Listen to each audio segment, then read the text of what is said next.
এনিভাৰত 24 চাই থকাৰ বাবে ধন্যবাদ। আৰু এই মুহূৰ্তৰ এটা গুৰুত্বপূৰ্ণ খবৰ, এবাৰ পদত্যাগ কৰিছে কংগ্ৰেছৰ কাৰ্যকৰী সভাপতি তথা যোৰহাটৰ প্ৰাক্তন বিধায়ক ৰাণা গোস্বামীয়ে। উজনি অসমৰ 5খনকৈ জিলাত আচলতে সাংগঠনিক দায়িত্বত আছিল কংগ্ৰেছৰ এইগৰাকী জ্যেষ্ঠ নেতা।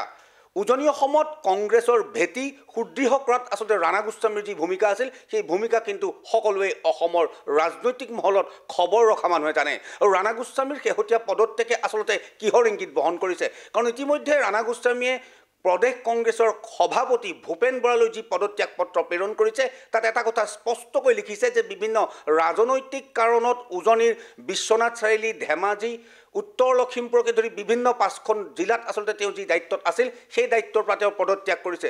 এইখিনিতে এটা কথা উল্লেখ কৰিব লাগিব, মাত্ৰ কেইদিনমানৰ পূৰ্বে সংবাদ মাধ্যমত এক সৰব চৰ্চা চলিছিল, ৰাণা গোস্বামীয়ে কেনেবাকৈ কংগ্ৰেছ ত্যাগ কৰি অগপলৈ গমন কৰিব নেকি, নে ৰাণা গোস্বামী আন কিবা পথ বাছি ল'ব।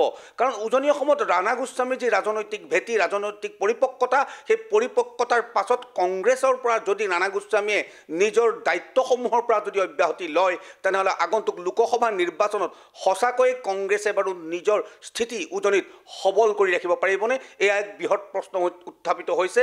কাৰণ উজনি অসমত এতিয়া লাহে লাহে এজন কংগ্ৰেছীয়ে নিজৰ দায়িত্ব এৰিছে, কোনোবাই দল এৰিছে।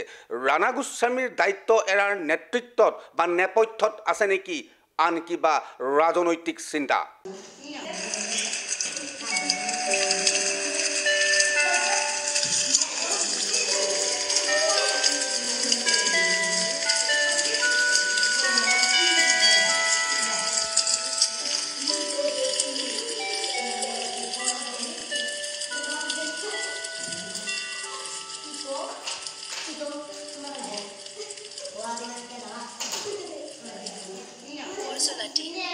Refreshment.